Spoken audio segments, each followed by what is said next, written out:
আসসালামু আলাইকুম everyone. সামিস math ক্যাডের পক্ষ থেকে সবাইকে স্বাগত। আজকে আমরা দশমিকের গুণন সম্পর্কে জানবো। তো দশমিকের গুণগুলো খুব শর্ট সময়ে কিভাবে আমরা করতে পারবো দেখো। এখানে বলছে একটা গুণন দেওয়া আছে, বলছে এর মান কত, এটা হচ্ছে যুম উন্নয়ন অধিদপ্তর আছে 2000 সালে। তো এখানে দেখো, তো এই গুণগুলোর ক্ষেত্রে যে সংখ্যাগুলো আছে দশমিকের উপর, এগুলোকে আগে আমরা গুণ করে নেবো। 2 গুণন 2 তাহলে 2 2 4, 4 2 কত 8।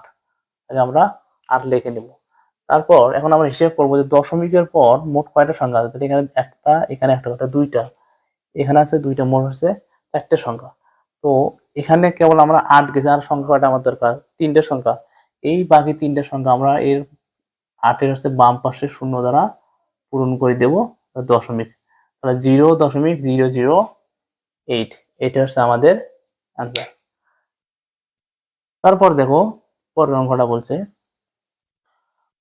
0.3 গুণন 0.06 গুণন 0.07 সমান সমান কত। খুব ইম্পর্টেন্ট একটা অঙ্ক, 35তম বিসিএস আসছিল। তো এই ক্ষেত্রে আমরা কি করবো, আগের মতো করে আগে এই যে সংখ্যাগুলো গুণ করে নেব। তো আমরা যদি এখানে 7 8 6 গুণ করি, 6 7 কত 42, 42কে যদি 3 দ্বারা গুণ করি, 3 3 6, 3 4 12, তাহলে সে 100 কত 26। তো সংখ্যার কাজ শেষ। এখন আমাকে দেখতে হবে দশমিকের পর মোট কয়টা অঙ্ক আছে। তা এখানে আছে 3টা, এখানে আছে 3টা, 6টা, এখানে একটা আছে 7টা। তো গেছে আমাদের এখানে কয়টা 3টা, আর লাগেছে 4টা। এই যে 4টে সংখ্যা আমরা এই সংখ্যার বাম পক্ষে 0 দিয়ে পূর্ণ করে দেব। তাহলে হচ্ছে 0.4টে 0, তাহলে 1 2 6, এটা হয়ে গেল আনসার।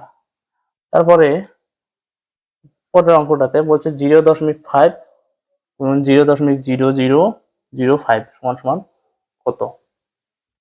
সেম ভাবে করবো। তাহলে 5 গুণ করলে 5 5 গুণ করলে 25। তাহলে হচ্ছে আমাদের দশমিকের মোট মোট সংখ্যা কয়টা আছে, এখানে 4টা রেখে 5টা, তাহলে এখানে গেছে কয়টা 2টা থেকে হচ্ছে 3টা, 3টা আমরা 0 দ্বারা পূর্ণ করে দেব। তাহলে 0 দশমিকের পর হচ্ছে মোট সংখ্যা হচ্ছে কয়টা 5টা হয়ে গেছে। তারপরে দেখো খুব একটা ইম্পর্টেন্ট, এই যে 6.43 গুণন 10 সমান সমান কত। এই টাইপের অঙ্ক যদি আসে, তা আমরা যদি ধরো সবার স্বাভাবিকভাবে এই 10 দ্বারা 600 ধরো 6.43 কে গুণ করি, তাহলে আমাদের আসবে হচ্ছে মানে এর 0 আর কি যোগ হবে 6430। কারণ কত দশমিকটা কোথায় বলবে, এখানে দেখো তো দশমিক আছে হচ্ছে এক ঘর ডাইনে। তো যখন আমরা 10-এর সাথে গুণ করবো, 10-এর পর কয়টা শূন্য আছে, একটা শূন্য, তাহলে আরো এক ঘর আমাদের ডাইনে চলে যাবে। তাহলে এই যে এটার সাথে গুণ করলে গুণফল আসবে 64